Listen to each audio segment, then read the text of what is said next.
Admittedly, some deaths are definitely necessary along the way when telling such an epic tale like the ones found in Star Wars, with the loss of powerful Jedi Masters, despicable villains and lovable rogues, helping to add emotional weight or delivering a much-needed win in various projects over the years. But then there are those sudden fatalities that just felt like a gigantic waste of some of the coolest and most intriguing figures this franchise has ever known. So I'm Gareth, this is What Culture Star Wars, and here are 10 Star Wars deaths that should never have happened.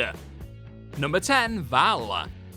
Introduced during the spin-off tale known as Solo: A Star Wars Story, Val was a rather spiky criminal seen working alongside the likes of Tobias Beckett and Han Solo early on in the flick. But then, just as viewers were beginning to warm to the initially quite cold but undeniably cool scoundrel, Val suddenly sacrificed herself in order to give her team the best chance of completing the mission to steal some coaxium off a transport. This wasn't actually the original plan though. According to the terrific Tandiwe Newton, the star bringing Val to life on screen, her character actually survived in the script, instead just falling away and disappearing after the aforementioned explosion, so she could potentially show up in another Star Wars story. In the end, the fact that moment was too huge a set piece to create resulted in a change of plan. It was simpler to just have Val die instead, as Newton recalled, but it's hard to argue with the actor's opinion of the entire thing being a big mistake. After Star Wars finally opted to introduce the first black woman with a quote-unquote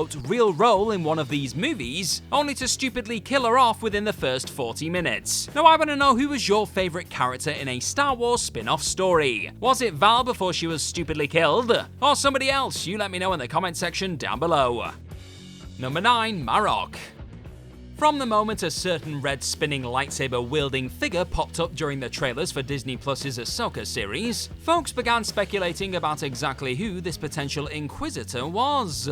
Said mystery continued on throughout the first few episodes of the marvelous show, with the spooky helmet-wearing mercenary known as Marok largely just knocking around with Baylan Skoll and Morgan Elsbeth, or clashing with Ahsoka Tano, all without officially revealing who/what was underneath said mask. Would Marok ultimately reveal himself to be one of Ahsoka's old enemies from her past, or even a more recognizable and shocking face like Ezra Bridger? Sadly not. He was just unceremoniously killed during his second duel with Anakin Skywalker's apprentice in episode 4, with the only real clue as to who Marok was coming in the form of the green mist and screams that escaped his body after Tano unleashed the fatal blow. Was he actually a Night Brother all along? That green gas certainly looks similar to the magic used by the Night Sisters seen elsewhere in the series, a power that has also been used to bring the dead back to life. Perhaps Dave Filoni and co still have plans for the strange Force-sensitive villain in the upcoming Season 2, and will find a way to reanimate one of the biggest mysteries in recent Star Wars history. If not though, most would likely agree the intriguing new antagonist was taken way too soon, being disappointingly cut down without ever fully explaining what in the hell Marok even was. Number 8. Admiral Ackbar.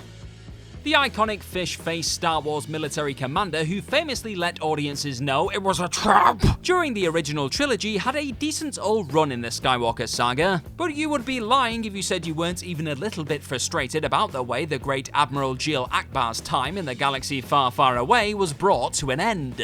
After surviving the Clone Wars, helping the Rebel Alliance take down a Death Star, and eventually going on to serve in Leia Organa's resistance, the Mon Calamari legend was swiftly murdered in the most underwhelming way imaginable in Episode 8, The Last Jedi. When said daughter of Vader was blasted out of the Raddus by the First Order, Ackbar was among the many blown to smithereens during that shocking attack.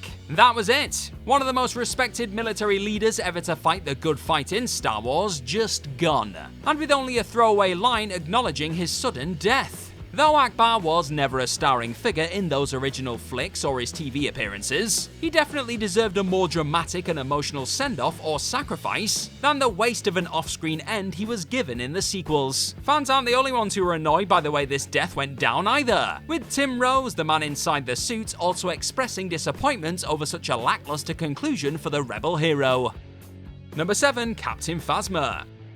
another eye-catching antagonist dispatched way too early into their run in the galaxy far, far away, popped up during the sequel trilogy, with the shiny badass known as Captain Faesma instantly turning heads from the moment she popped up in Episode 7 The Force Awakens promotional material. I mean, just look at her. A rather uneventful showing in that first sequel flick got her off to a pretty poor start, as supposedly one of the First Order's most intimidating leaders. But there was still hope she could redeem herself after it was revealed she'd survived the destruction of Starkiller Base in the 2017 follow-up. Sadly though, Phasma's return didn't last all that long, and she was ultimately beaten by Finn in what ended up being her only real duel in the series. Had Phasma somehow found a way to cheat death once again after her Episode 8 The Last Jedi fall through the flames, then perhaps there's a world where Episode 9 ended with one hell of a rematch between the Chrome Captain and Finn. Watching a scarred and unhinged Phasma wrecking everyone in her path to finally get revenge on the traitor who ruined her life would have made for a seriously compelling addition to the poorest entry into the sequel series. It also would have kept the Stormtrooper from becoming yet another utterly wasted villain.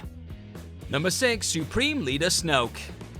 Whilst on that subject of completely fumbled bad guys in the Star Wars sequels, arguably the most unexpected and annoying murder of the entire Skywalker saga went down during Episode 8 The Last Jedi. After being built as the series' new big villain to be feared in the prior flick, and putting in a frightening shift during his first few moments in Rian Johnson's follow-up, the unsettling Supreme Leader Snoke appeared to be the real evil deal. Despite years of fans dreaming up compelling scenarios where he would have been revealed as Palpatine's master Darth Plagueis, or perhaps even the Mortis god known as the Sun though, Snoke was eventually chopped in two before those answers could be revealed in Episode 8. Then, if not getting the chance to see Snoke really flex his muscles as the galaxy's latest seemingly unstoppable villainous force wasn't bad enough, Episode 9 The Rise of Skywalker ultimately came along, and completely ruined the character by simply letting folks know he was just an artificial strangcast, used by the returning Emperor Palpatine to control the galaxy from afar.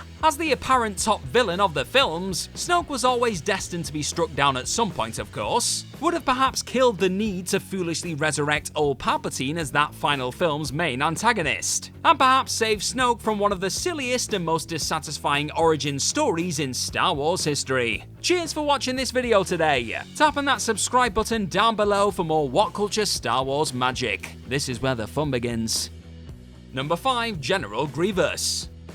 From the sequel's completely wasted baddies, to the prequel's collection of underutilized villains now, and to a merciless cyborg almost as formidable as Darth Vader himself. Bursting onto the scene during Episode 3 Revenge of the Sith, the grotesque and sinister General Grievous simply commanded your attention right away. His spluttering, cough-growling mechanical voice, and collection of lightsabers from many a defeated Jedi, quickly had folks interested in this new monster of a Kaleesh. Before they could learn much more about him on the big screen, however, Grievous was gunned down by a usually quite civilized Obi-Wan Kenobi. He would at least get a few more moments to shine in the Clone Wars animated series, with that show even exploring the General's fascinating lair. But had Grievous managed to wiggle out of danger once again, instead of falling to Kenobi after one of the more disappointing lightsaber duels of the prequels, there's every chance the Jedi-killing General could have continued serving Emperor Palpatine's new empire throughout the Rebels series. Imagine that! Or perhaps a magnificent clash with fellow cyborg Vader could have occurred,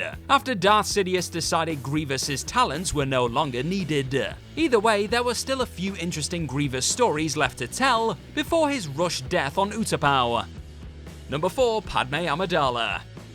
Padme Amidala's death was one of those that always had to go down at some point before the original trilogy got underway. But Luke and Leia's mother dying due to the fearless senator losing the will to live was an utterly horrendous way to kill off the important figure, and should never have happened. Instead, having Padme go into hiding, while still sending Luke off to be with his uncle and having the Organas look after Leia to protect her children from Darth Vader, could have led to a far more emotional and dramatic end later down the road. Amidala could have secretly helped build the Rebel Alliance that would oppose the oppressive Empire, and possibly even checked in on young Leia from time to time too, making the princess's eventual comments about her mother during Episode 6 Return of the Jedi feel a little less odd in hindsight. Vader would have then no doubt discovered her at some point, which would have led to another awkward chat with a lying Palpatine, and perhaps a far more tragic death for Padme after she once again turned down the chance to join her hubby, without Obi-Wan there to tell him to let her go. Vader's anger at being lied to and betrayed would have likely taken over, before lashing out and killing his beloved in a fit of dark side rage. Number 3. CAD Bane.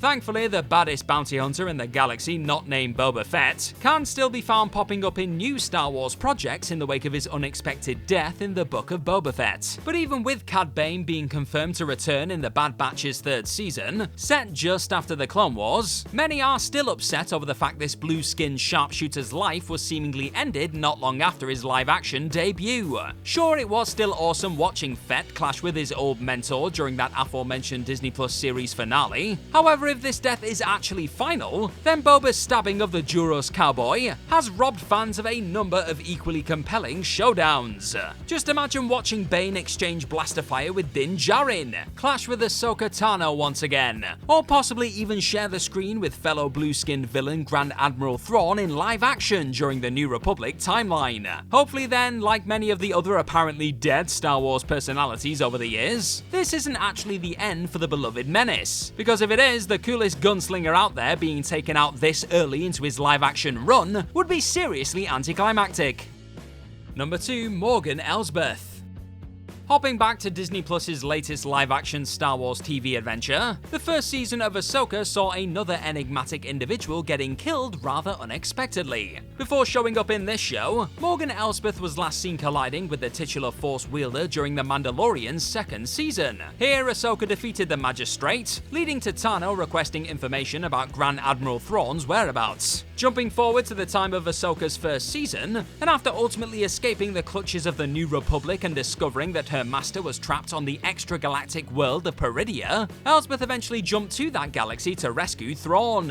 And after all that hard work, she was then rewarded with the gift of shadows and powerful blade of Talzin, before agreeing to stay behind and keep Tano and co from thwarting Thrawn's plans to get off-world.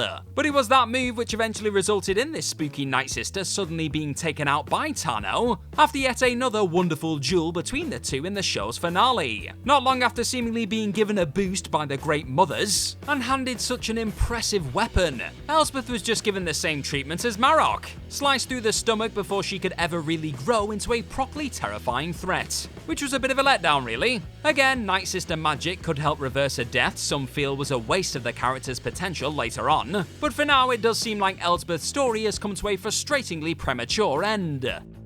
Number 1. Mace Windu.